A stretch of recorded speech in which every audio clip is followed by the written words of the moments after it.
Karen Matheson's fingers froze over her keyboard mid-sentence. The blaring siren that had been growing louder for the past 30 seconds finally came to a halt directly outside her picture window, replaced by the pulsing red and blue lights that now painted her pristine white living room in an undulating disco of emergency colors. 3 minutes past quiet hours, she muttered, pushing herself away from her laptop where she'd been drafting her weekly neighborhood compliance report. At 53, Karen had appointed herself Oak Ridge Estate's unofficial sentinel, a position she took more seriously than her actual remote job in corporate compliance. She parted her custom Venetian blinds with manicured fingers, pearl bracelet clinking against the windowsill.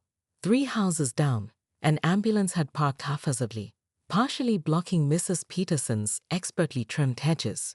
The property values practically plummeted before her eyes. 2 paramedics emerged, but instead of rushing inside with stretchers and medical equipment, they seemed to be casually consulting a tablet, occasionally glancing at the Tudor-style home. One even laughed at something the other said. "You have got to be kidding me," Karen hissed, her blood pressure rising higher than the time someone had painted their mailbox navy blue instead of the HOA-approved forest green. She checked her Apple Watch. 2:17 p.m. The neighborhood covenant clearly stated that non-emergency disturbances were prohibited between 1 o'clock and 3 o'clock p.m. 7 excruciating minutes passed. The ambulance engine continued rumbling, vibrating her collection of crystal hummingbirds. The paramedics remained outside, seemingly in no hurry whatsoever. Karen's frustration crystallized into righteous indignation. This wasn't an emergency. This was a blatant disruption of the neighborhood tranquility she'd worked tirelessly to maintain. Karen's living room wall featured framed certificates of appreciation from the Oak Ridge Estate's HOA board, all self-nominated, of course. Her Neighborhood Watch Captain badge gleamed on the console table, beside a photograph of her receiving the Community Standards Excellence Award she'd created last spring. The irony that she was the only recipient in the award's short history was lost on her. She rose from her ergonomic chair and stalked to the kitchen for a better view, her designer flats clicking precisely on the Italian marble tiles she'd had installed last year, a renovation she documented extensively on the neighborhood Facebook page as a proper example of approved aesthetic improvements. Through her kitchen window, she could now see curious neighbors emerging from their homes. The Thompsons' teenage kids had paused their basketball game to gawk. Mr. Jenkins across the street had stepped away from his gardening. Even old Mrs. Peterson had come out to investigate, hovering protectively near her prized shrubbery. Nobody seemed concerned about the noise violation. Instead, they gathered in small clusters, speaking in hushed tones. "Unbelievable," Karen muttered, taking a quick photo of the scene with her smartphone. "This is exactly why we need stricter enforcement. No one respects the rules anymore." She pulled up the digital copy of the neighborhood covenant on her tablet, scrolling rapidly to the section about emergency vehicles. Paragraph 4, subsection B clearly stated, "Emergency vehicles shall endeavor to minimize disruption to the community when not actively engaged in life-saving measures." Karen's interpretation was clear. These paramedics were clearly not actively engaged if they were standing around laughing. The ambulance's diesel engine continued its low, throbbing idle, sending vibrations through the ground that Karen swore she could feel through her floorboards. A delicate crystal hummingbird figurine, part of her collectible series displayed prominently on the windowsill, trembled perilously close to the edge. The last straw came when one paramedic leaned casually against the ambulance, coffee tumbler in hand. Coffee, as if this was some kind of social call. Karen's jaw clenched so tightly she felt a twinge in her temple, a warning sign of the tension headaches her doctor had cautioned her about. Her fingers trembled slightly as she picked up her phone and dialed. When the operator answered, Karen's voice carried the weight of civic duty. "Yes, I need to report an emergency vehicle that's creating a non-emergency disturbance. There's an ambulance on Oak Ridge Court, and they're violating at least 3 neighborhood ordinances while apparently doing absolutely nothing." "She did what?" called a voice from the gathering crowd. Someone else murmured loudly enough for all to hear, "Called 911 on an ambulance. That's a new low, even for her." Karen's phone suddenly felt white-hot in her hand. The realization crashed into her consciousness like a wrecking ball through her carefully constructed facade of community protection. This wasn't a noise complaint or a covenant violation. This was Miguel Ramirez, who always brought extra tomatoes from his garden to the community potluck. This was Sophia, who had knitted a scarf for Karen last Christmas, despite Karen's complaints about their wind chimes.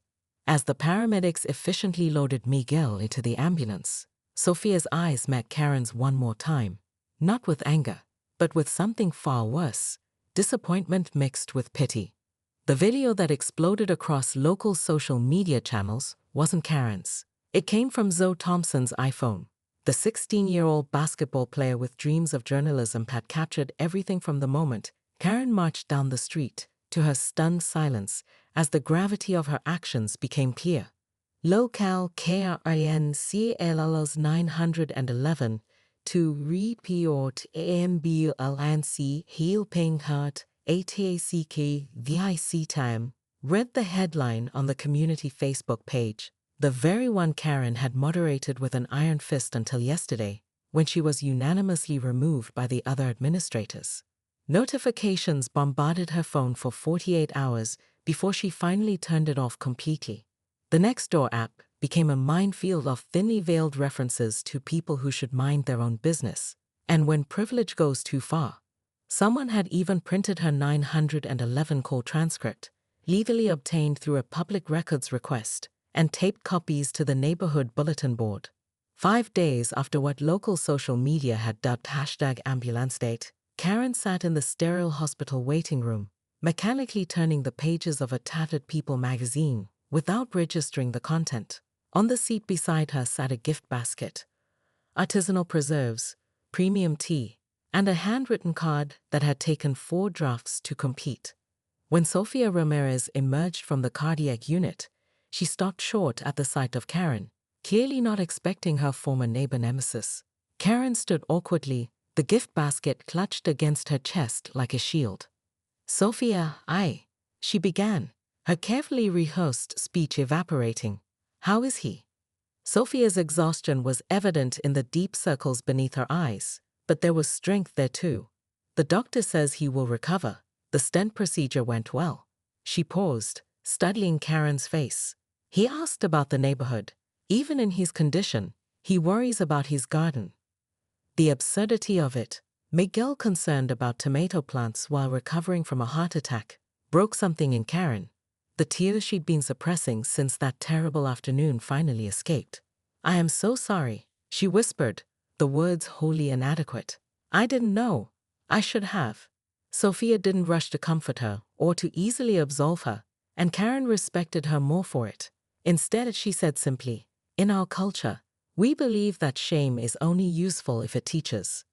The gift basket suddenly felt ridiculous, as if preserves and tea could make up for nearly interfering with life-saving care. Karen set it down on a nearby chair. "I've been doing a lot of thinking," she said, finding steadier ground. "I'm stepping down from all the neighborhood committees, and I've called the paramedic station to make a donation." She hesitated, and I wondered, the community center needs volunteers for their ESL program. I thought maybe I could help. Sophia's expression softened slightly. "Miguel always said you had more to offer than complaints." Perhaps he was right. 2 weeks later, Karen sat at a table in the community center, helping a young mother from El Salvador practice job interview questions. Through the window, she could see ambulances coming and going at the hospital across the street. Each time she heard a siren, she paused her lesson to say a silent prayer, both for whoever needed help and for her own continuing education in what truly mattered in a community. And on her refrigerator at home, held by a magnet from Miguel and Sofia's favorite Mexican restaurant, hung the simple card the neighborhood had signed during Miguel's recovery. It read, "Communities heal together. Welcome back to ours, Karen." "Ma'am, let me make sure I understand. You're calling 911 to complain about an ambulance."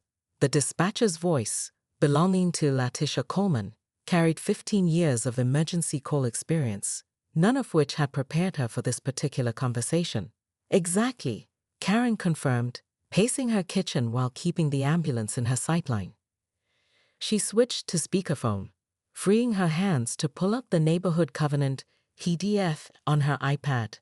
Section 7, Paragraph 3 clearly states that even service vehicles must minimize idle time. That thing has been running for. She checked her watch again. Nearly 9 minutes now. The exhaust alone is probably killing Mrs. Peterson's prize rhododendrons. Letitia took a deep breath that Karen could hear through the phone. Ma'am, ambulances often need to keep their engines running to power life-saving equipment. The paramedics may be stabilizing a patient before transport. Well, they're certainly not acting like it's an emergency, Karen countered, zooming in with her phone camera through the blinds. They're standing around chatting. Meanwhile, I can feel my hardwood floors vibrating. Do you know what it costs to refinish Brazilian cherry? When Letitia suggested using the non-emergency line for such complaints, Karen felt her face flush hot with dismissal. I want to speak to your supervisor immediately. I pay substantial property taxes for prompt response to neighborhood concerns. What Karen couldn't see from her vantage point was the careful choreography happening inside the Ramirez home. The paramedics weren't dawdling. They were following cardiac protocol, administering medication, and stabilizing 78-year-old Miguel Ramirez before moving him. The tablet consultation had been a real-time call with a cardiologist. Hanging up in frustration, Karen slipped into her Lululemon athleisure wear, battle armor for neighborhood confrontations. She grabbed her phone, opening the video function as she marched down her perfectly landscaped front path. The familiar weight of righteousness straightened her shoulders as she strode toward the ambulance, rehearsing her opening statement. As a concerned citizen and neighborhood council representative, excuse me, Karen's voice cut through the afternoon air, smartphone held aloft like a talisman. Do you have any idea the disruption you're causing? Is there some reason this couldn't be handled without turning our street into a siren testing facility? Donna Washington, a paramedic with 16 years of experience in the field, turned toward her with the practiced calm of someone who regularly dealt with people on their worst days. His dark blue uniform bore sweat stains under the arms, evidence of the physical exertion Karen had completely missed from her window. Ma'am, we're in the middle of an emergency cardiac situation, he said, his voice low but firm. I need you to step back from the vehicle and stop recording immediately. Karen's thumb hovered over the record button. If it's such an emergency, why have you been standing out here for 15 minutes? Her question was answered by the front door of the Ramirez home bursting open. The second paramedic emerged backward, carefully navigating the porch steps while supporting one end of a stretcher. Atop it lay Miguel Ramirez, his normally warm brown complexion ashen beneath an oxygen mask, ECG leads disappearing beneath his hastily unbuttoned Guayabera shirt. The portable monitor beside him displayed bouncing lines that even Karen, with no medical training, could tell were erratic. Behind them came Sofia Ramirez, her petite frame seemingly diminished by fear, clutching her husband's hand as tears carved mascara rivers down her cheeks. Please, God, please, she was whispering in Spanish, a rosary wrapped around her free hand. Sofia looked up, momentarily confused by Karen's presence, then recognition dawned. Karen, you're filming this? Horror and disbelief roared in her voice. The stretcher jostled slightly as it reached level ground, and Miguel winced in pain. Darnell's partner called out, BP's dropping again.